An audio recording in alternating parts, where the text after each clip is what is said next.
하나님 말씀은 로마서 5장 6절부터 8절까지의 말씀입니다. 신약성경 245페이지 로마서 5장 8절부터 6절까지 말씀 찾으셨으면 제가 봉독하겠습니다. 우리가 아직 연약할 때에 기약대로 그리스도께서 경건하지 않은 자를 위하여 죽으셨도다. 의인을 위하여 죽는 자가 쉽지 않고 선인을 위하여 용감히 죽는 자가 혹 있거니와 우리가 아직 죄인 되었을 때에 그리스도께서 우리를 위하여 죽으심으로 하나님께서 우리에 대한 자기의 사랑을 확증하셨느니라. 아멘. 이 시간은 확증된 하나님의 사랑이라는 제목으로 로마서 50번째 강의가 이루어지겠습니다. 사도 요한의 증언처럼 하나님은 사랑이십니다. 굉장히 익숙한 표현이죠. 하나님은 사랑이시다.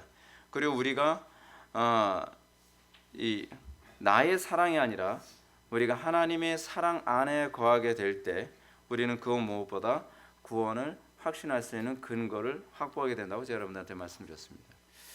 오히려 우리는요, 우리가 구원받은 자라고 하는 것을 확증하게 하는 데 있어서의 나의 사랑이 오히려 방해가 됩니다. 내가 어떤 사랑을 행했고, 내가 어떤 의의를 행했고, 내가 얼마나 도덕적이었고, 그런 자기 의의가 쌓이면 쌓일수록 오히려 그 왜곡된 사랑, 하나님의 사랑이 아닌 나의 사랑이 누적되면 누적될수록 우리는 하나님의 사랑이 보여지지 않고 우리는 구원에 대한 확신이 오히려 더 흔들리게 되는 것을 보게 됩니다. 사도 요한은 이렇게 얘기합니다. 하나님이 우리를 사랑하시는 사랑을 우리가 알고 믿었노니 하나님은 사랑이시라. 사랑 안에 거하는 자는 하나님 안에 거하고 하나님도 그의 안에 거하시느니라. 그래서 우리가 사도 요한이 신자들이 가지고 있는 믿음의 내용을 어떻게 규정하고 있는가를 잘 들어보시기 바랍니다. 이렇게 규정하고 있어요. 하나님이 우리를 사랑하시는 사랑을 우리가 알고 믿었다. 여러분, 우리가 믿음을 갖게 된 게 무엇입니까? 하나님이 우리를 사랑하시는 사랑을 알고 믿게 된 겁니다. 우리가 믿음을 가졌노라 하면서도 하나님께서 우리를 언제 사랑하셨나이까? 라고 얘기하는 것이 성립이 되지 않는다는 얘기입니다. 그리스도인들이 가지고 있는 믿음은 단순히 예수님께서 나를 위해서 십자가에 못 박혀 돌아가셨다 라고 하는 이 정보를 내가 받아들였기 때문에 내가 이것을 수용했기 때문에 구원받은 개념이 아닙니다. 우리가 여기서 굉장히 많이 착각을 합니다. 너무도 많은 사람들이 이런 성경의 가르침에 대한 고백을 굉장히 몸이 건조하게 얘기합니다. 그래요. 예수님께서 나를 위해서 십자가에 못 박혀 돌아가시고 그래서 내가 구원받았다는 건 믿어요. 그럼 된 거 아니에요? 그럼 땡큐죠 뭐. 근데 성경이 가르치는 이 고백 즉 예수님께서 나의 죄를 위해 십자가에 못 박혀 죽으셨다라는 이 고백이 의미하는 바를 알아야 되는데 그것은 하나님이 우리를 사랑하시는 사랑을 우리가 알게 됐다는 것을 고백하는 겁니다. 그 십자가의 사랑, 예수님께서 십자가에 못 박혀 죽으심으로 내가 구원받았다라고 하는 걸 그냥 정보를 수용하는 것이 구원이 아니라 이 사건을 통해서 하나님이 나를 사랑하심에 대해서 우리가 알게 됨으로 구원받게 된다는 사실입니다.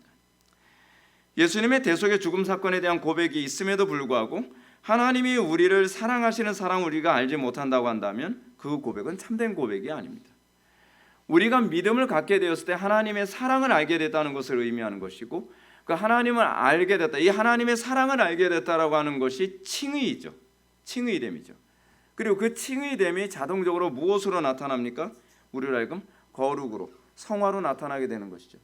이 거룩과 성화에 관한 개념은 단순히 우리의 의지의 결단에 관한 문제가 아니라 하나님의 사랑에 대한 우리의 반응입니다. 하나님의 사랑을 깨닫게 된 것에 대한 우리의 반응이 바로 성화이고 거룩입니다. 그래서 하나님의 예수 그리스도의 십자가 대속을 통해 하나님의 사랑을 알게 된 사람들을 대상으로 무엇이라고 가르칩니까? 이렇게 가르칩니다. 하나님은 사랑이시라. 사랑 안에 거하는 자는 whoever lived in love, 사랑 안에 살아가는 자는 누구든지 이렇게 얘기했어요. 그 사랑 안에 살아가는, 하나님의 사랑 안에서 살아가는 사람은 누구든지 하나님 안에 lives, 거하고 하나님도 그 안에 lives, 사시느니라. 그렇습니다. 그냥 거하는 것이 아니라 우리가 하나님의 사랑 안에서 살아가는 것이고 하나님께서 우리 안에서 살아가는 것입니다. 그냥 거하는 개념이 아니에요.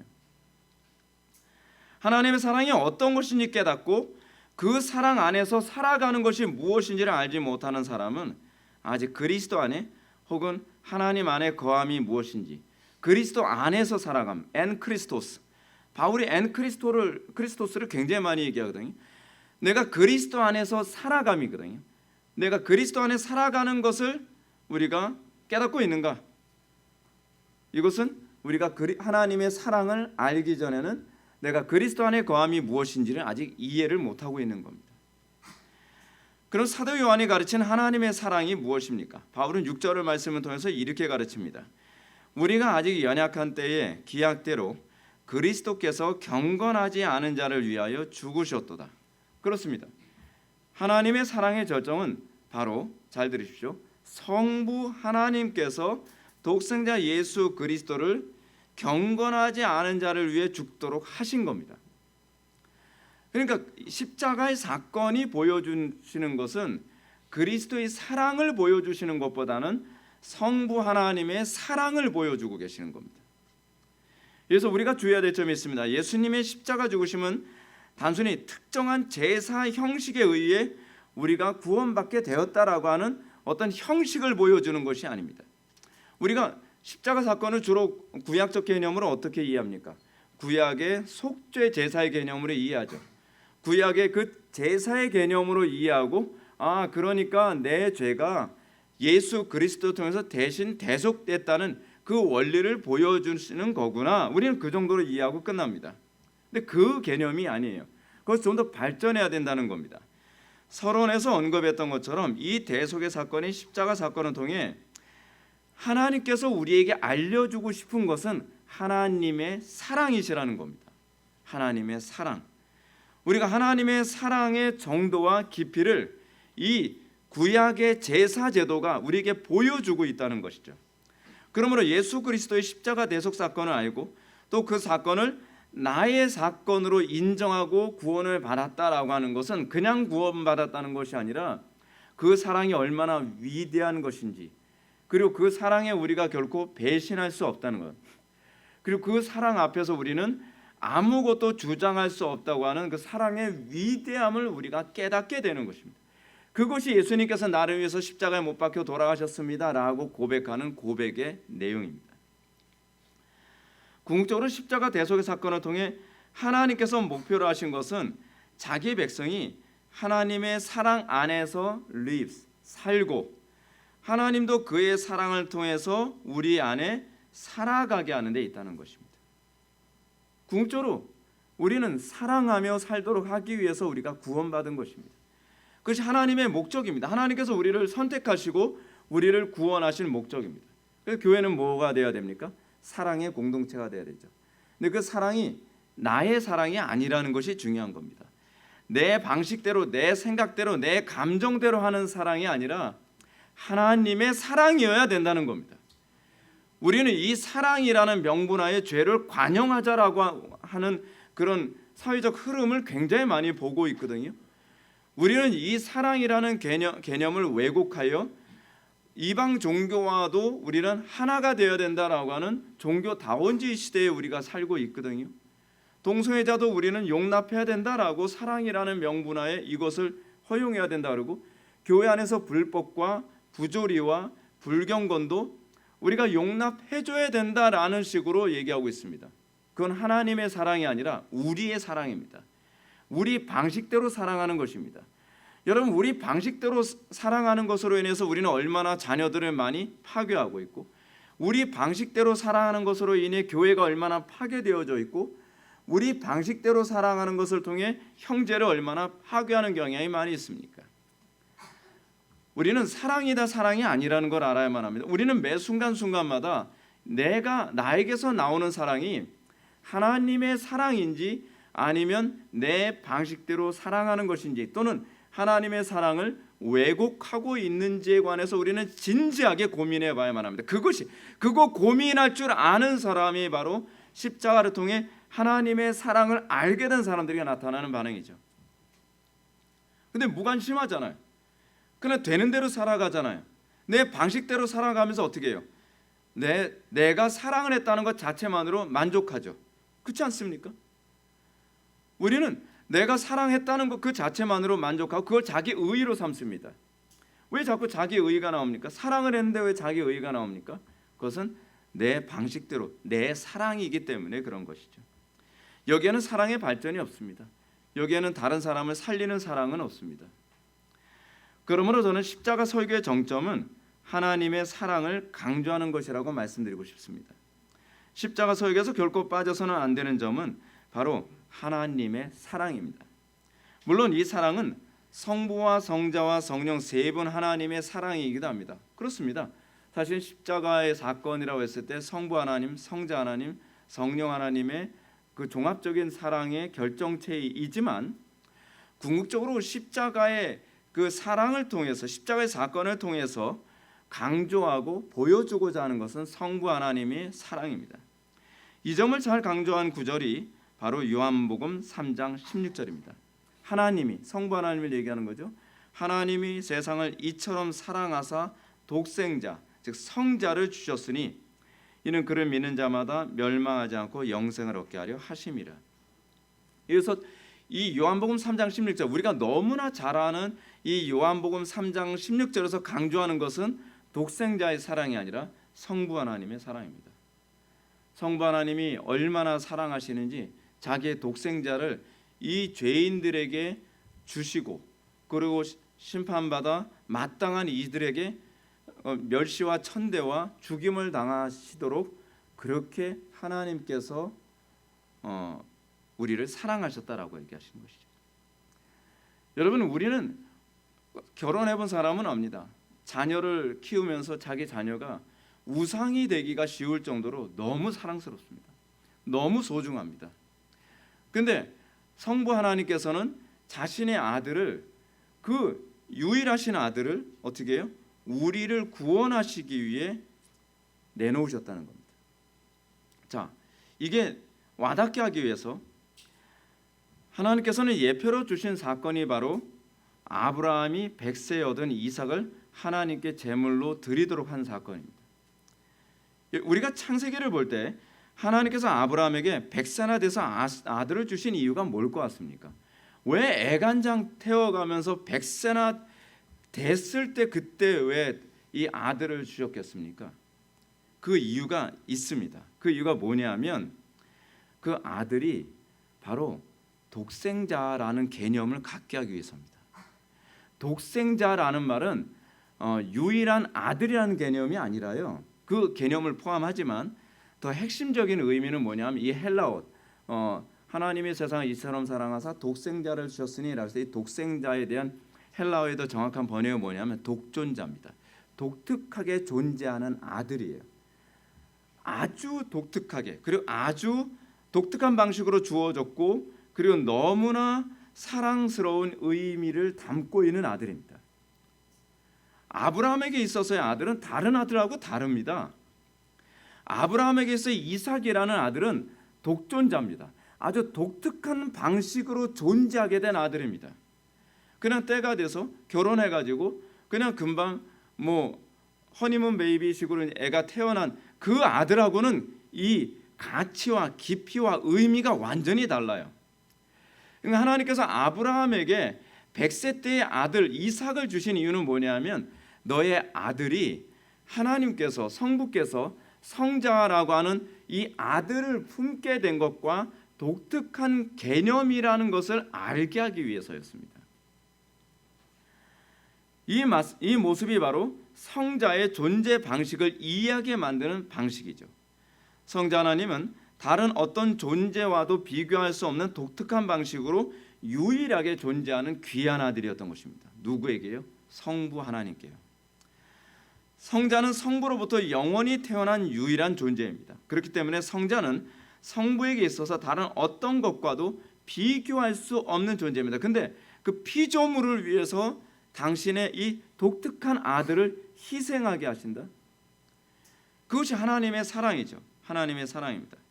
그렇기 때문에 성자는 성부에 있어서 다른 어떤 존재와 비교할 수 없을 정도의 특별한 사랑과 의미를 가지고 있습니다. 이것이 바로 하나님께서 아브라함에게 100세나 돼서 아들을 주신 이유입니다. 이렇게 독특하게 태어난 아들을 하나님께서는 아브라함에게 뭐라고 얘기합니까? 번제로 바치라라고 한 겁니다. 그 마음이 얼마나 쓰라렸겠습니까? 그 마음이 얼마나 괴로웠겠습니까? 그렇지 않습니까? 근데 그 마음이 바로 하나님의 마음이셨다는 겁니다. 그 하나님의 마음이 어떤 마음인지를 알게 하기 위해 하나님께서는 아브라함을 선택하시고 아브라함에게 믿음을 주시고 100세 만에 아들을 주시고 그리고 나서 이 십자가의 사건의 의미를 그냥 명확하게 이해할 수 있는 예표로서 아브라함에게 네 아들 이삭을 바치라라고 요구하셨다는 사실입니다. 근데 여기서 놀라운 점이 있습니다. 그것이 뭐냐면 아브라함이 하나님의 명령을 받고 곧바로 순종했다는 것입니다.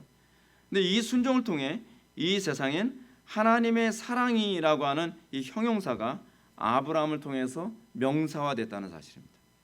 우리에게서 하나님의 사랑은 굉장히 추상적입니다. 그래, 하나님 사랑하셨지. 하나님께서 우리를 사랑하셔서 십자가에 아들까지 못 박아 죽이신 거 아니야? 우리는 무미건조하게 얼마든지 그렇게 얘기할 수 있습니다. 근데 우리는 그 사랑이 우리에게서 구체화될 때 우리는 그 사랑이 놀랍고 충격되고 감격스럽게 됩니다. 문제는 우리는 예수를 믿는다고 하면서도 그 감격이 없다는 겁니다. 십자가를 얘기하면서도 그리스도의 그리스도를 통한 아버지 하나님의 사랑에 대해서 우리는 아무런 감흥조차도 없이 우리는 그냥 뻔뻔하게 예배하고 그냥 시간 때우고 그리고 간다는 겁니다. 그러니까 히브리서 기자가 그런 얘기하는 거 아닙니까? 아들을 또다시 십자가에 못 박는 자가 용서받고 회개할 수 있는 기회가 주어지지 않는다고 하는 것은 그 사랑을 알았다고 하면서도 그 사랑에 배반한 자가 어떻게 다른 어떤 것으로 그 마음이 녹아질 수 있겠느냐는 것입니다. 여러분, 그리스도의 십자가 사건이 우리의 마음을 녹인 것입니다. 여러분, 우리가 얼마나 강팍한지 모릅니다. 우리는 어떤 것으로도 우리의 마음이 움직이질 않습니다. 근데 뭐로 움직이게 된 겁니까? 뭐로 우리가 구원받고 무엇으로 인해서 우리가 거듭나게 된 겁니까? 하나님의 그 뜨거운 사랑이 우리의 강팍한 마음을 녹여서 우리로 하여금 새로운 피조물이 되게 하셨다는 사실입니다. 그게 구원입니다. 그것이 믿음으로 구원을 받았다라고 하는 말의 의미입니다. 근데 흥미로운 건 우리가 여기서 발견해야 될 건 무엇이냐면 아브라함의 그 행위가 결국 하나님의 자기 계시가 된다는 것입니다. 아브라함은 그냥 순종한 겁니다. 왜 순종하라고 하는지는 몰랐습니다. 근데 순종했습니다. 근데 그 순종이 하나님을 계시하는 거였어요. 하나님을. 그리고 이런 아브라함의 행위에 대해 아들 이삭이 순한 양처럼 묵묵히 순종함으로써 성자의 모습을 계시하게 됐습니다. 저는 여기서 이 놀라운 순종이 아브라함의 대단함에 있지 않고 또한 이삭의 대단함에 있지 않다는 점을 먼저 강조하고 싶습니다. 이 모든 순종은 성령님을 통해서 그리스도와 연합된 것이고요. 그리고 그 순종을 통해서 궁극적으로 하나님께서 우리에게 원하시는 것은 어떤 도덕적 선을 행하는 문제가 아니라는 겁니다. 여러분 생각해 보십시오. 아브라함이 100세나 돼서 낳은 아들을 제단에 바치는 이 사건이 도덕적입니까? 이것이 어떤 특정한 사람에게 이웃사랑의 어떤 수단이 될 수 있습니까? 아니잖아요. 그럼에도 불구하고 아브라함의 그 순종이 왜 위대하다는 겁니까? 그건 하나님을 계시하는 거기 때문에 그렇습니다. 하나님의 사랑이 어떠한 것을 이 만방에 드러내는 것이기 때문에 그것이 사랑이고 그것이 믿음이고 그 신앙이 위대하다는 겁니다.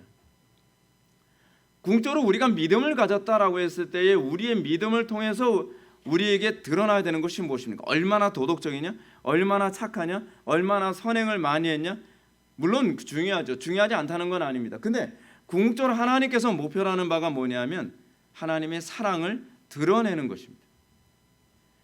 하나님의 사랑을 드러내는 것이 아닌 나의 의의를 드러내고 내가 다른 사람들한테 박수를 받는 것, 내가 다른 사람들에게 어떤 찬양을 받는 데에 목적을 두고 있다면 그것이 어찌 신앙에 의한 행동이라고 할 수 있겠는가 하는 것입니다. 여러분, 궁극적으로 이 아브라함이나 이삭이 보여준 이 순종은요, 사람이 할 수 있는 순종이 아닙니다. 하나님만 할 수 있는 순종입니다.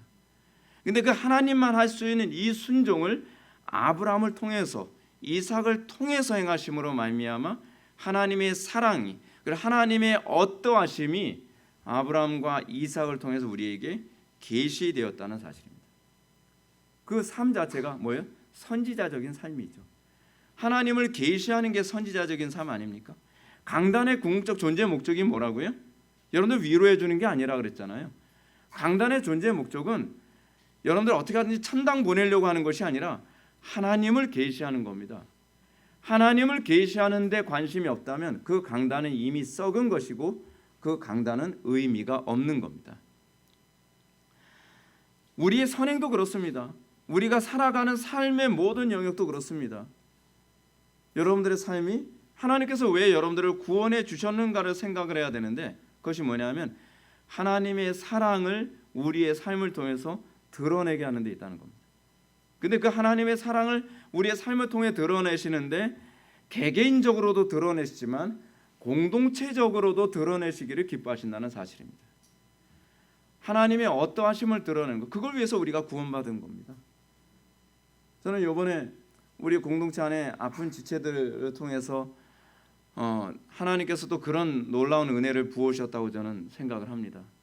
근데 우리가 그런 사건을 뭐 저 사람은 뭐 아픈 거고 저러다 뭐 병원이 알아서 다 치료해 주겠지 뭐, 그냥 남 얘기하듯 하는 것이 아니라 우리 지체들이 같이 모여서 내 일처럼 안타까워하고 눈물을 흘리며 기도하고 또 어떻게 좀 진행되는지 또 물어보고, 그리고 같이 눈물을 흘려주고, 그리고 또 반찬도 싸서 보내주고 섬기고 위로해주고 격려해주고, 우리 같이 기도하고 있으니까 힘내세요라고 얘기하는, 여러분 하나님께서 원하시는 게 그겁니다. 너희가 서로 사랑하면 이로써 너희가 나의 제자인 줄 알리라. 저는 궁극적으로 교회가 존재해야 되는, 그리고 교회에서 나타나야 되는 가장 위대한 것 중에 하나는 뭐냐면 얼마나 전도를 많이 했느냐가 아니라 얼마나 사랑하느냐, 얼마나 하나님의 사랑을 드러내는 공동체인가가, 이것이 가장 중요한 문제라고 생각합니다. 사랑하는 성도 여러분, 저는 여기서 신자가 예수 그리스도의 십자가 사건을 통해 구원받음으로 말미암아 나타나는 열매가 무엇인지, 또 우리가 하나님의 뜻에 참여한다는 것이 무엇인지 말씀드리고 싶습니다. 여러분, 하나님의 뜻에 참여한다는 게 도대체 뭡니까? 우리가 뭐 엄청난 일을 하는 겁니까? 뭐 우리가 막 전도하고 우리가 막 대한민국을 막 복음화하고 우리가 엄청나게 뭐 구제를 많이 하고 뭐 그겁니까? 바울이 얘기하죠. 고린도전서 13장에서 사랑이 없으면 아무것도 아니라고. 그 사랑은 우리 사랑이 아니라 하나님의 사랑이거든요. 여러분이 하나님의 놀라운 그 구속 사역의 역사의 일부로 살아가는지, 다시 얘기해서 여러분들이 선한 일에 선하게 쓰임 받는 사람인지 아니면 악한 날에 악하게 쓰임 받는 사람인지를 구별할 수 있는 중요한, 아주 중요한 시금석이 뭔지 아십니까? 나는 하나님의 사랑으로 살아가고 있는가에 관한 문제입니다. 내가 하나님을 사랑하는 그 사랑 안에, 또는 하나님의 사랑이 우리의 마음에 부음바 되어지면 우리는 우리가 의식하든 의식하지 않든 우리는 하나님의 놀라운 영광스러운 사역의 일부로 살아가고 있는 나를 발견해야 됩니다. 내가 하나님의 놀라운 사역을 하기 위해서 뭐 해외 선교를 나간다거나, 내가 하나님의 놀라운 사역을 위해서 내가 뭐 엄청난 봉사와 헌신을 한다거나, 여러분 그게 아니에요. 여러분들이 이 부분을 오해하시면 안 됩니다. 내가 얼마나 엄청난 일을 하느냐가 아니라 내 속에 하나님의 사랑이 나를 어떻게 살아가도록 나를 이끌어가고 있느냐에 관한 문제입니다. 여러분들 자녀들을 키우는 것도 내 힘인 거라고 생각하면 이거 좀 곤란합니다. 하나님의 사랑으로 인해서 우리의 자녀들을 그렇게 양육하게 되는 것이고, 하나님의 사랑으로 인해서 우리 형제들을 그렇게 사랑하게 되는 것이고, 그래서 우리는 영광을 우리가 받지 않습니다. 영광을 하나님께 돌리는 겁니다. 왜요? 우리는 그렇게 할 능력이 없어요. 그건 우리가 할 수 있는 영역이 아니에요. 우리에게 필요한 것은 하나님의 사랑이 우리에게 부어진 겁니다. 그리고 하나님의 사랑이 우리에게 부어져서 우리가 형제를 내 몸처럼 사랑하고, 그리고 교회를 내 몸처럼 사랑하고, 그리고 이 나라를 내 몸처럼 사랑하게 되는 것, 그것은 내가 결단하고 내가 의식화해서 하는 행동이 아니라 내 속에 하나님의 사랑이 들어오고 난 다음에 우리에게 나타나는, 내가 당신을 보니 당신을 통해서 나는 하나님이 이런 분이시겠구나라고 하는 것을 보게 됩니다. 하나님께서 원하시는 게 그거예요. 근데 그 사랑이 어떤 사랑입니까? 우리는 이렇게 고백합니다. 나는 내 힘으로는 할 수 없었어요. 근데 사람으로는 할 수 없는데 하나님만 할 수 있는 그 사랑이 내 속에서 나오게 됐어요. 놀랍습니다. 우리는 그 놀랍습니다라고 고백할 수 있어야만 합니다. 그 놀랍습니다라고 고백하게 된다면 이웃이 어떻게 여러분들에게 사랑이 없다라고 얘기할 수 있겠습니까? 우리의 사랑은 잊지 마십시오.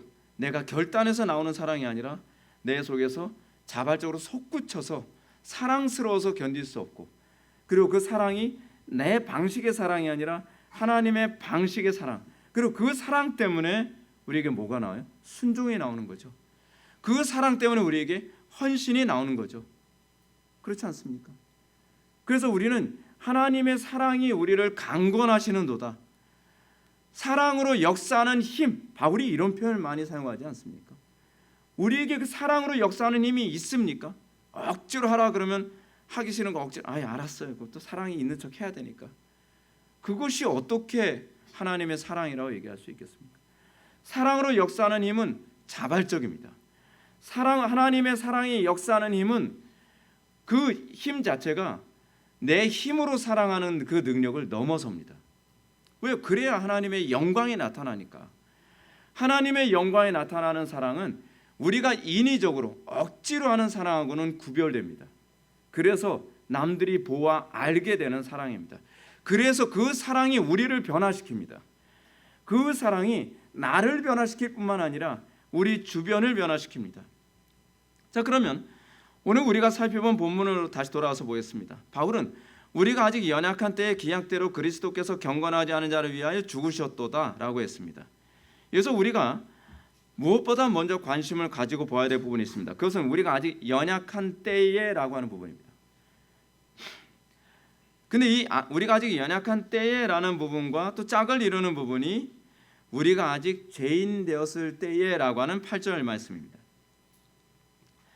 이 부분이 의미하는 바가 무엇입니까? 이 부분을 좀 더 선명하게 보려면 연약한 때에 해당하는 헬라어가 이 아스테논이라고 하는데, 이걸 이격 복수로서 도움을 받을 수 없는 또는 소망이 없다는 뜻입니다. 정리해서 말씀드리면 우리가 어떤 소망도 없고 우리가 어떤 도움도 받을 수 없었던 그 때에 하나님께서 우리를 구원하셨다라는 얘기입니다.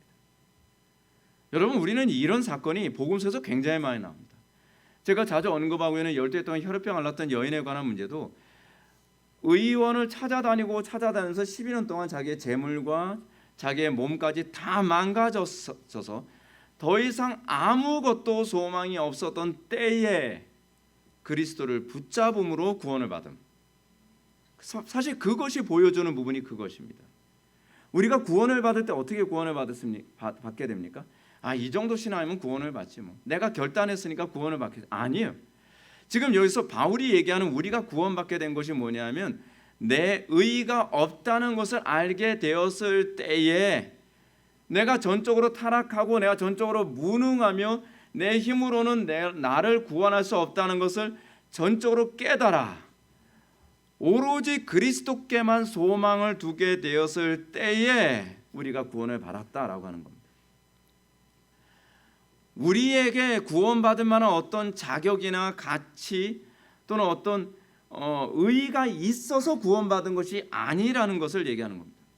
주님은 우리가 우리 힘으로 우리를 구원할 수 있는 아무것도 없다는 것에 좌절하고 절망하고 주저앉았을 그때에 우리를 붙잡으심으로 구원하셨다는 사실을 바울이 언급하고 있는 겁니다.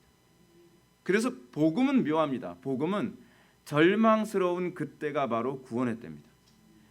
멸망의 때라고 생각하는 그때가 우리에게 구원의 때입니다. 사망의 때라고 생각하는 그때에 주님은 우리를 구원하십니다. 그것이 구약과 신약 전체에서 얘기하는 바입니다. 그래서 우리는 소망을 끝까지 놓지 않을 수 있습니다. 이스라엘 백성들은 멸망이라고 생각하는 그때의 하나님의 도우심을 보게 되었습니다. 이스라엘 백성들은 출애굽기에서 홍해 바다 앞에서 우리는 다 죽게 되었다라고 하던 그때에 하나님께서 그 연약할 때에 하나님께서 그들을 선택하여 구원하셨습니다. 홍해 바다를 가르셨습니다. 그렇습니다. 그래서 하나님께서 우리를 구원하시는 때는 아무 때가 아닙니다. 전도자가 얘기합니다. 범사에 기한이 있고 천하 만사가 다 때가 있나니. 때가 있습니다. 그 때가 어떤 때입니까? 우리가 극도로 겸손해졌을 때에입니다. 우리 힘으로 나를 구원할 수 없다는 것을 인정할 때에 우리가 비로소 주의 구원을 경험하게 됩니다. 나에게 아무 의의가 없구나라고 하는 것을 알게 되었을 그 때에 하나님께서 우리를 비로소 구원하십니다. 그래서 하나님은 역전하시는 하나님이십니다. 하나님께서는 겸손한 자의 하나님이십니다. 하나님께서는 전적으로 주님을 의탁하는 자에게 그 하나님 노릇하시는 하나님이십니다. 서론에서 언급한 것처럼 하나님은 사랑이십니다. 하나님이 사랑이시라는 명제는 하나님의 존재 방식을 말합니다. 하나님은 당신이 행하시는 것 가운데 사랑이 아닌 것이 없다는 얘기입니다. 그러니까 우리는 그렇지 않습니까? 우리는 사랑을 쥐어짜야만 어떤 사랑의 행위가 나오죠. 하다못해 우리는 우리 자녀들에게조차도요, 사랑 없이 대할 때가 얼마나 많은지 모릅니다. 우리는 우리 배우자에게도 사랑 없이 대할 때가 얼마나 많은지 모릅니다. 우리는 우리 지체들 대할 때도 얼마나 사랑 없이 대할 때가 얼마나 많은지 모릅니다. 왜요? 우리는 본래 사랑이 없기 때문에 그렇습니다. 그래서 우리는요, 사랑으로 하기 위해서는 때로는 결단이 필요하고 때로는 의지가 필요합니다. 근데 하나님에게는 그것이 필요가 없습니다. 하나님은 그분의 생각하시는 것과 그의 모든 행위, 그에게서 나오는 모든 것은 다 사랑에 의해서 나오는 겁니다. 하나님은 사랑 그 자체이기 때문에 그렇습니다.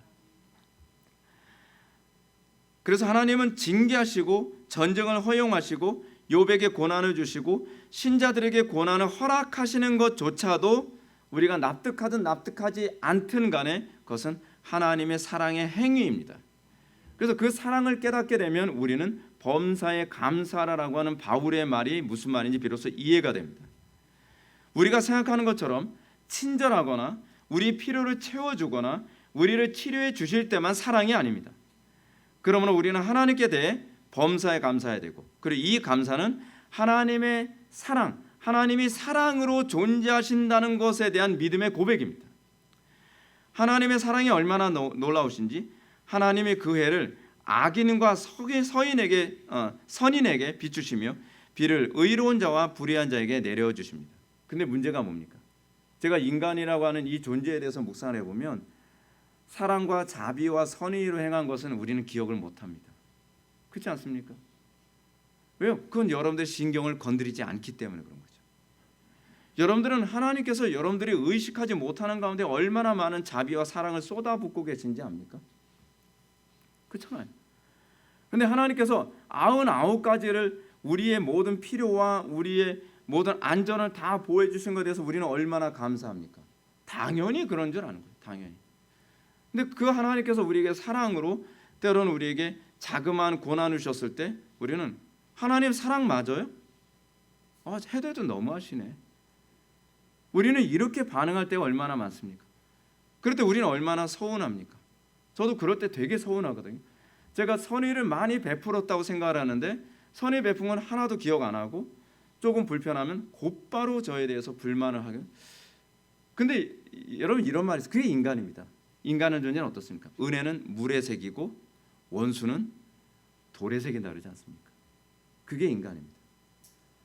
근데 하나님은요, 우리에게 모든 것을 사랑으로 베풀어 주시고, 그래서 그 사랑이 때로는 우리의 신경에 거슬리기도 하고 우리의 마음에 들지도 않고 때로는 우리의 필요를 거두어 가시는 것임에도 불구하고 그것이 사랑이라는 것을 알아야만 합니다. 여러분, 우리는 부모로서 우리는 그렇게 할 때가 있지 않습니까?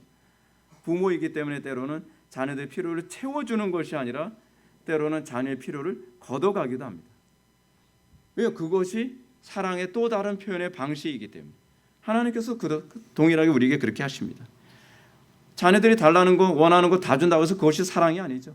오히려 그것 때문에 자녀들을 다 망가뜨리는 경우가 굉장히 많지 않습니까? 그러므로 우리가 자녀들을 좀 성숙하게 키우는 방법 중에 하나가 뭡니까? 우리는 자녀들이 부모의 사랑을 깊이 있게 알도록 만드는 것이 또 필요합니다. 그렇지 않습니까? 때로는 고생시키는 것이 사랑의 표현이기도 하고 때로는 결핍하게 만드는 것 또한 사랑의 표현임을 알게 하는 것. 그래서 여러분들 자녀들이 언제 부모에게 효도하기 시작합니까? 언제 자녀들이 선을 부모에게 정말 부모를 섬기는 방법을 알게 됩니까? 철이 들 때죠. 철이 든다는 게 무슨 얘기입니까? 부모의 사랑이 친절할 때만 사랑이 아니라 불편하게 하는 것도 사랑이라는 걸 알게 되는 겁니다. 그때 효자 돼가고 그때 좀 철이 드는 거죠. 그 남자들이 주로 이제 일시적으로 철이 드는 때가 있지 않습니까? 군대 가서. 근데 요즘 군대 가도 철이 안 들어요. 근데 군대 가서 남자들이 이제 막 훈련소에서 막 열심히 하고 막 뛰고 그러다가 화생방 훈련합니다. 화생방 훈련하고 나면 그냥 구멍이랑 구멍에서 눈물이 다 쏟아나는 거면 너무. 근데 그러나서 조교가 시키는 게 뭡니까? 부모의 사랑에 대해서 노래를 부르는. 그런 애들이 가뜩이나 가만히 있어도 눈물이 나는데 외롭고 그 부모님이 나를 위해서 뭐 따뜻한 밥 해주고 뭐 앉거나 서나 힘들 때 막 도와줬던 게 막 오버랩이 되면서 이게 아파서 나오는 눈물인지 감격해서 나오는 눈물인지 그래서 오만이 부르면서 막 눈물 다 쏟잖아요. 그냥 그렇지 않습니까? 근데 그러면서 이제 내가 새롭게 살리라. 내가 제대하면 부모에게 효도를 다하리라. 근데 훈련소 끝나고 일병 때까지는 좀 효자가 되는 것 같은데 뭐 상병 달고 병장 되면 불효자가 돼서 나와요. 그래서 또 불효자는 울죠. 여러분, 이 인간의 존재는 자기가 낮아지고 겸손해지고 결핍이 될 때 비로소 그 사랑의 가치가 좀 보이기 시작하는 겁니다. 똑같습니다. 하나님께서 왜 여러분들에게 때로는 결핍을 주시겠습니까? 이제껏 풍요롭게 주셨던 것이 그것이 사랑이라는 거 우리가 깨닫지 못하는 거거든요. 이스라엘 백성들의 문제가 뭡니까? 오늘도 제가 아침에 일어나서 성경을 읽으니까 이스라엘 백성들은 하나님께서 풍요를 주면 줄수록 더 우상 숭배를 하더라. 이게 사람입니다. 하나님께서 여러분들에게 풍요를 주시고 하나님께서 여러분들에게 안전을 주시고 하나님께서 여러분들에게 행복을 주셨더니 그거를 누구에게 감사해요? 우상에게 감사하고 우상을 더 숭배하고 그걸 잃어버릴까 봐 전전긍긍 하면서 돈을 숭배하고 쾌락을 숭배하고 환경을 숭배하고 명예를 숭배하고 그러지 않습니까? 그럼 하나님 어떻게 해야 돼요? 어쩔 수 없죠. 그게 우상이 준 게 아니라 내가 준 거란 걸 깨닫게 하시려면 어쩔 수 없죠. 걷어가셔야죠. 하나님께서. 그랬을 때 비로소 이게 사랑이었구나. 이게 은혜였구나라고 하는 걸 알게 되는 거죠. 이런 이유 때문에 예수 그리스도께서는 역사에 등장하셨습니다. 예수님은 왜 예수님께서 역사의 중간에 등장하셨을까요? 우리가 생각했을 때 창세기 때 등장하시면 더 좋지 않나? 그렇지만 뭐 정 안 되면 출애굽기 때 등장하시면 안 되나? 근데 바울이 그렇게 얘기하는 것이 아니죠. 예수님은 우리가 아직 연약할 때를 기다리신 겁니다. 아직 연약할 때. 다시 말해서 하나님은 예수님을 처음부터 보내셔도 우리가 그 가치를 알지 못했을 거라는 겁니다. 그래서 가장 적절한 때에 예수님을 이 땅에 보내신 겁니다. 자, 여러분들도 동일하지 않습니까? 여러분들 복음 아무 때나 들립니까? 여러분 어떨 때 복음이 귀에 쏙쏙 들어옵니까? 마음이 가난할 때, 내가 실패했을 때, 내가 위기에 있을 때, 내가 좌절에 있었을 때, 내가 간절할 때, 그때 비로소 복음이 귀에 들려오기 시작하는 것 아니겠습니까? 하나님은 세상 사람들이 자기 힘과 지혜로 자신을 구원할 수 있을 것이라고 하는 것을 포기할 때까지 기다리시는 겁니다. 기다리시고 또 기다리시고 그 가운데 구약시대 안에서 막 페르시아 전쟁도 있고 뭐 헬라 전쟁도 있고 뭐 이집트 전쟁도 있고 그러면서 자기의 우상과 자기의 힘과 자기의 지혜로 뭐 문명을 건설해 가면서 우리 힘으로 모든 것을 구원할 수 있는 것처럼 생각하고 있는 그 모든 시대를 다 지나도록 하시고 난 다음에 역사의 중심에서 그리스도께서 적절한 때에 가장 적절한 때에 예수님께서 오신 것입니다. 인류 문명은 바로 자기 스스로 자기를 구원할 수 있다고 생각하는 자신감의 결과였습니다. 그리고 그들은 결국 멸망하며 절망하게 되었습니다. 실패했습니다. 철저히 절망했습니다. 그리고 하나님은 인류가 스스로 자신을 구원할 수 없다는 절망으로 두 손을 들 때까지 기다리신 것입니다. 하나님은 이 세상이 얼마나 교만한지 아시며 스스로 철저히 절망하고 겸손하기 전에는 결코 하나님께 손을 내밀지 않는 존재라는 걸 압니다. 겸손해지기 전에는 우리는 결코 누구의 말에도 귀를 기울이지 않습니다. 로이 존스 목사님이 이렇게 언급합니다. 세상은 자신을 구할 모든 충분한 기회와 시간을 가졌습니다. 그러나 그것은 완전히 실패로 돌아갔습니다. 그래서 하나님이 그의 독생자를 보내신 데는 모든 방면에서 적절한 시기였습니다. 사람을 구원할 수 있는 것이란 아무것도 없다는 것을 입증하도록 하기 위해 충분한 시간이 주어졌습니다. 그 때로는 하나님께서 우리에게 그럽니다. 그래, 네 힘으로 네가 너의 삶을 개척하고 구원하고 할 수 있는 모든 거 다 해봐라. 하나님께서는 때로는 우리에게 그렇게 합니다. 그래서 우리 힘으로 뭔가 해보려고 하고, 우리 힘으로 뭔가 내 삶의 구원자 역할을 해보려고 하고, 내 이성으로, 내 건강한 육체로, 내가 가지고 있는 권력과 힘과 말주변, 모든 재능 가지고 우리는 내 자신을 구원해 보려고 바둥바둥 애를 쓰죠. 해도 안 되죠. 해도 안 돼.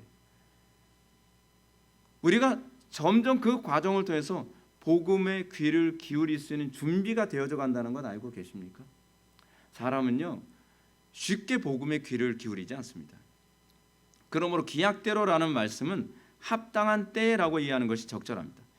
예수님께서는 성부께서는 예수 그리스도를 이 땅에 보내실 때 무턱대고 아무나 때나 야 그냥 지금 때니까 그냥 가라, 그냥 내가 보니까 그냥 아무 때나 가도 될 것 같다. 그게 아니에요. 성부께서는 가장 적절한 때에 예수 그리스도를 이 땅에 보내셨습니다. 원래 구약과 신약에서 때라고 하는 이 시간과 관련된 언어는 다 신적인 의미를 갖고 있습니다.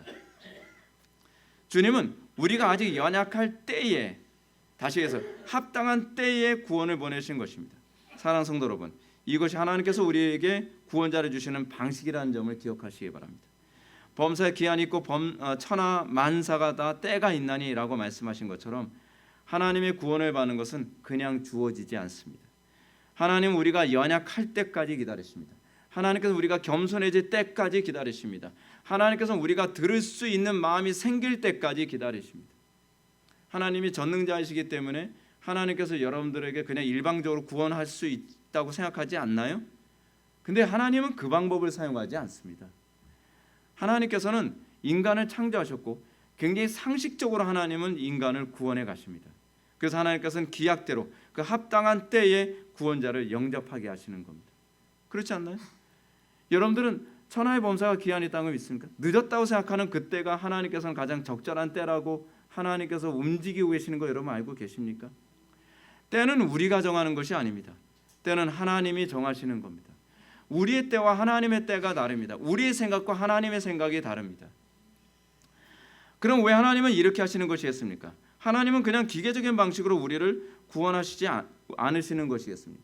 하나님의 작정, 하나님의 선택, 하나님의 예정, 그 기계적인 것 같지 않습니까? 기계적이지 않다는 거예요. 인격적이라는 거죠. 그 이유는 우리로 하여금 하나님의 사랑을 깨닫고 그 사랑 안에 거하도록 하기 위해서 이 과정이 필요하다는 겁니다. 이 과정 없이 기계적으로 옛다 구원받아라. 그래서 하나님의 구원, 하나님의 사랑 모릅니다. 여러분, 어떤 사람이 예수를 믿는다고 하면서도 부도덕하고 비윤리적이고 몰상식한 행동을 합니까? 영접기 되었으니까 나 구원받았겠지. 그러니까 믿으면 구원받는다며 그런 식으로 구원을 아주 기계적으로 생각하는 사람들에게 있어서 아주 비인격적인 모습이 굉장히 많이 나오는 거죠. 비인격적이고 비윤리적인 그런 모습들이. 그런데 하나님께서는 우리를 그렇게 구원하시지 않으신다는 겁니다. 하나님께서는 우리로 하여금 그 사랑을 깨닫도록 하기 위해 그 과정이 필요하다는 것을 알고 계십니다. 여러분들이 부모님의 사랑 깨닫는데 시간이 필요하지 않습니까? 여러분들이 하나님의 사랑을 깨닫는데도 시간이 필요합니다. 이 사실을 염두에 두고 칭의를 이해해야만 합니다. 칭의는 바로 그것과 관련을 맺고 있습니다. 7절과 8절 말씀을 한번 보겠습니다. 의인을 위하여 죽는 자가 쉽지 않고 선인을 위하여 용감히 죽는 자가 혹 있거니와 우리가 아직 죄인 되었을 때에 그리스도께서 우리를 위하여 죽으심으로 하나님께서 우리에 대한 자기의 사랑을 확증하셨느니라. 십자가 사건은 우리에 대한 하나님 자기의 사랑을 확증하신 사건입니다. 복음을 통해서 우리에게 나타나야 할 가장 우선적인 것은 그래서 나의 사랑이 아니라 하나님의 사랑입니다. 여러분들이 자꾸 착각하는 게 난 굉장히 사랑이 있는 것 같아. 그래서 여러분들 하나님의 사랑을 모르는 거예요. 성경이 우리들에게 관심을 갖는 건 나의 사랑이 아니라니까요. 하나님의 사랑이라니까요. 여러분들은 자꾸 그러잖아요. 저 그래서 사랑이 있어요. 근데 그 사랑은 당신들의 사랑이고 하나님께서 우리에게 요구하신 것은 하나님의 사랑이란 말이에요. 저 남편 사랑해요. 저 아내 사랑해요. 저 자녀 사랑해요. 저 교회 성도들 사랑해요. 저 이웃 사랑해요. 그래서 사랑할 때는 뭐예요? 때 되면은 뭐 밥퍼주러도 가고요. 때 되면 뭐 사회봉사하러 나가고요. 때 되면은 제가 뭐 다른 사람들한테 선행하기 위해서 이것도 하고 저것도 하고 뭐 구제도 하고 해요. 잘 생각하세요. 그 사랑은 여러분들의 사랑입니까? 하나님의 사랑입니까? 여러분들은 그 사랑을 함으로 말미암아 하나님을 더 영화롭게 합니까? 아니면 자기 의에 더 우쭐되게 만듭니까? 여러분들이 한다는 것 때문에 더 교만해지고 우쭐해지고 오히려 그 사랑하는 것 때문에 다른 사람을 정죄하고 있다고 한다면 그건 내 사랑이죠. 그것 때문에 오히려 더 강팍해지고 있다면 그건 내 사랑이죠. 나의 사랑 없음에 대해서 지적을 받을 때 내가 얼마나 사랑이 많은데 나를 저런 식으로 평가해? 라고 한다면 그건 내 사랑이죠. 하나님의 사랑은 무한한 사랑이거든요. 그렇기 때문에 나에게서 하나님의 사랑이 나타나면 나타날수록 내 사랑이 얼마나 저급하며 내 사랑이 얼마나 부족한지를 깨닫게 되는 겁니다. 그래서 사도 바울이 뭐라고 얘기합니까? 나는 죄인 중에 괴수다라고 얘기해요. 아니 바울이 그렇게 사랑이 많은데, 바울이 그렇게 헌신적이고 희생이 많은데 왜 자기 자신의 죄인 중에 괴수라고 자기 자신을 그렇게 평가합니까? 그는 하나님의 사랑에 눈을 떴기 때문에 그렇습니다. 하나님의 사랑은 결코 우리를 교만하게 하지 않습니다. 그렇잖아요. 사랑은 오래 참고 사랑은 온유하며 사랑은 무례히 행치 아니하며 사랑은 교만하지 아니하며. 근데 내 사랑은 교만하게 만들어요. 내 사랑은 무례하게 만들어요. 그렇죠? 내 사랑은 오만하게 만들어요. 그래서 하나님께서 우리에게 요구하시는 것은 나의 사랑이 아니라 하나님의 사랑입니다. 내가 하나님을 사랑하게 됐다는 것이 아니라 하나님께서 나를 얼마나 놀랍게 사랑하게 됐는가, 이걸 먼저 깨달아야만 합니다. 우리는 자꾸 이렇게 주님 사랑해요. 좋습니다. 여러분들이 주님을 사랑하는 거 좋습니다. 근데 내가 주님께 사랑한다고 고백하는 그 사랑 안에 주님께서 나를 어떻게 사랑하셨냐를 깨닫냔 말이에요. 우리의 고백이 주님을 사랑해야 된다고 하는 결단이 아니라니까요. 하나님이 나를 어떻게 사랑하셨는가를 깨닫는 것으로 인해 나타나는 자발적이고 자연스러운 반응이 주님 사랑해요 란 말이에요. 근데 우리는 이 사랑이 어떤 방식으로 어떤 프로그레스로 우리에게 주어지는지를 제대로 인지를 못하고 있어요. 내가 주님을 사랑하면 되는 거 아니야? 아니요. 그 개념이 아니에요. 그 개념이 아니란 말이에요. 오늘날 톰 라이트나 샌더스 같은 사람들이 주장하는 바울의 세 관점, 김세훈 박사가 얘기하는 유보적 칭의론의 문제가 뭡니까? 이 사랑에서 출발하는 게 아니라는 거예요. 내가 전적으로 타락했고 전적으로 무능하다는 것을 깨닫게 됐고, 그 하나님께서 우리가 아직 연약할 때에 우리가 얼마나 악하고 얼마나 무능하며 얼마나 죄악된 존재인지를 알게 됐는데, 그 가운데서 우리의 손을 당신의 사랑으로 붙잡아 주시는 그 사랑을 알게 됨으로써 칭의이 됐다는 것을 몰라요. 이걸 알게 된다면 여러분, 우리는 칭의가 자동적으로 윤리를 동반할 수밖에 없다는 것을 우리는 인정할 수밖에 없거든요. 칭의가 윤리를 동반하는 이유는 우리가 그 사랑을 알게 됐기 때문에 그렇습니다. 칭의가 됐으니까 윤리적으로 살아야 됩니다. 여러분들 구원받았으니까 율법을 지켜야 됩니다. 아니, 우리는 그래서 율법 지키는 사람들이 아닙니다. 우리는 그분의 사랑을 알게 됐기 때문에, 우리가 우리를 구원하시는 것을 통해 당신의 사랑을 우리에게 확증하신 것을 우리가 경험했기 때문에, 그 사랑을 맛본 우리가 하나님을 사랑하고 이웃을 사랑하는 율법의 이중계명을 지킬 수밖에 없게 됐다는 거죠. 감동받은 것 아닙니까? 칭의된 신자는 자신의 칭의를 체험적으로 알 수는 없습니다. 그러나 자기가 하나님의 사랑을 깨닫고 그리고 그 사랑에 감격하여 하나님과 이웃을 사랑하게 된 존재라는 사실은 자각합니다. 이 사랑이 우리를 거룩함과 윤리와 헌신으로 인도하는 것이죠. 하나님을 마음과 뜻과 힘과 지혜와 생명을 다해 사랑해야 될 의무가 우리에게 있는 것이 아니라 하나님의 사랑을 깨닫고 나면 우리는 그렇게 사랑하지 않고서는 견딜 수가 없는 겁니다. 하나님의 사랑을 깨닫고 나면 이웃을 내 몸처럼 사랑할 수밖에 없는 겁니다. 어떻습니까? 여러분들은 예수를 믿고 난 다음에 그 사랑이 속에서 막 솟구쳐 오르는 것 같은 걸 느끼십니까? 마치 이거 똑같죠. 부모의 사랑을 깨닫지 못했던 망나니 같던 아이가 부모의 사랑을 깨달으면 철이 들면서 하지 않는 행동을 하기 시작을 합니다. 그래서 보는 거죠. 얘가 철이 들었네? 얘가 왜 이렇게 말이 공손해지고 행동도 이렇게 철이 들고 선택도 이렇게 잘하고 부모의 마음을 일일이 다 헤아리고, 그죠? 헤아려야 된다고 예전에 그렇게 얘기했습니다. 철이 들기 전에 자기 자녀에게 이렇게 해라 저렇게 해라. 너 왜 이렇게 철이 없니? 너 왜 이렇게 행동이 안 나오니? 왜 이렇게 못 고치니? 라고 하던 그 책망을 듣던 아이가 부모의 사랑을 알고 나면 그 책망을 해도 아무리 야단을 치고 아무리 회초리를 들어도 소용이 없던 아이가 알아서 그 행동을 하게 되는 겁니다. 그것이 우리의 윤리입니다. 그것이 그리스도인에게서 나오는 윤리이고 그것이 그리스도인에게서 나오는 헌신입니다. 해야만 하기 때문에 대한 의무가 아니라 할 수밖에 없는 감동입니다.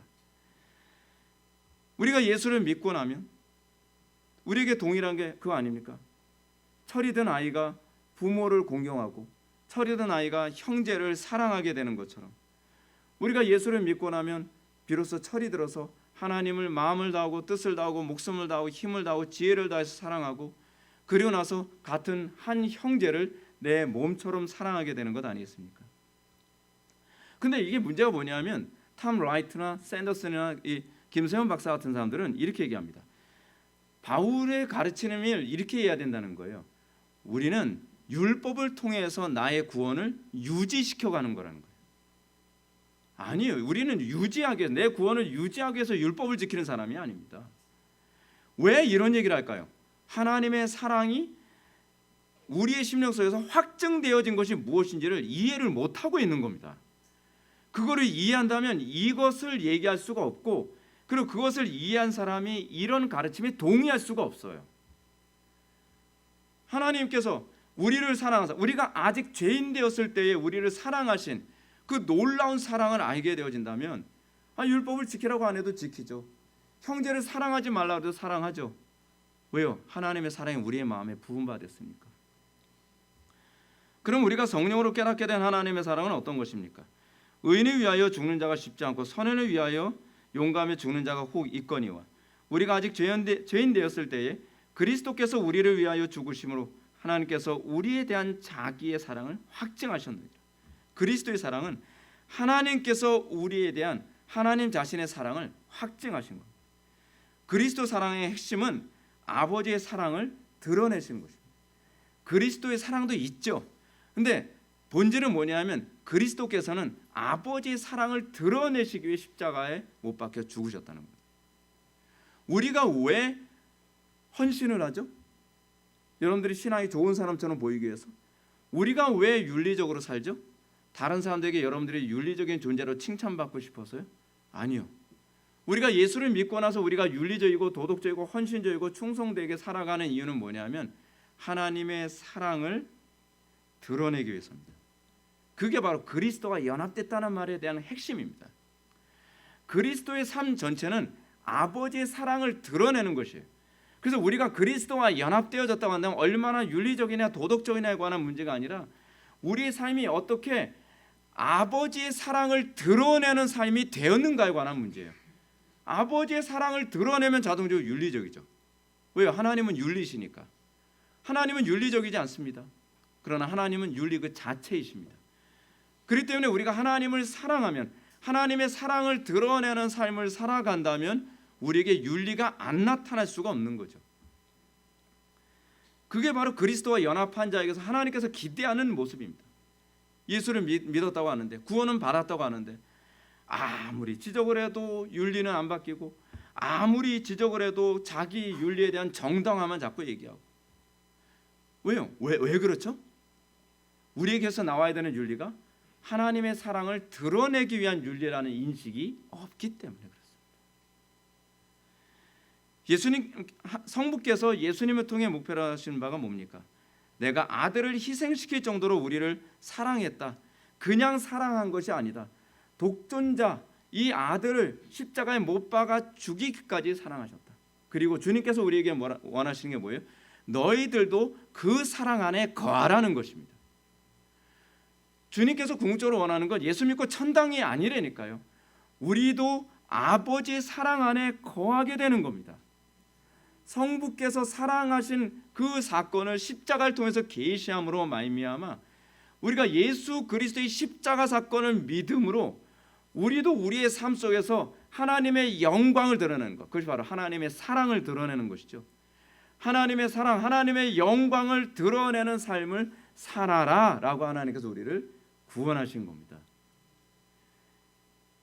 이것을 통해서 그리고 우리가 이 사랑을 행하고 하나님의 영광과 하나님의 사랑을 드러내는 것을 통해 우리의 본성이 자발적이고 능동적으로 기쁨을 느끼게 되는 것입니다. 사랑하는 성도 여러분, 하나님은 우리에게 이 놀라운 사랑을 십자가 사건을 통해 입증하셨습니다. 자, 나는 내 아들을 죽였으니 이제는 너희들 내 아들이 죽은 그 사건 믿고 구원받고 이제는 니네들 마음대로 살아라. 그렇게 여러분들이 복음을 이해했다면 여러분들은 아직 구원이 뭔지 모르는 겁니다.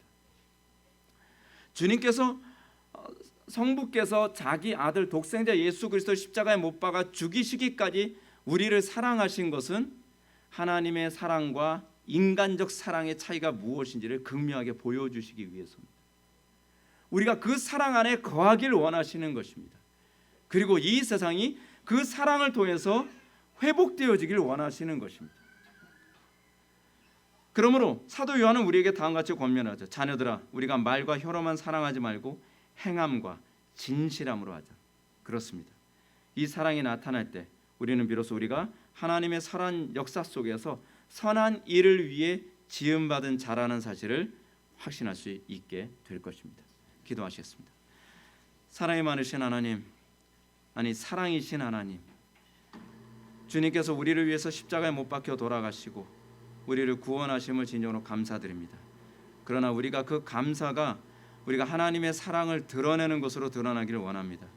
우리가 하나님의 사랑을 드러내는데 인색해지지 않게 하여 주시고 우리가 하나님의 사랑을 더 드러내지 못하는 것 때문에 안타까워할 수 있는 마음을 허락하여 주옵소서. 예수님의 거룩하신 이름으로 기도드립나이다. 아멘.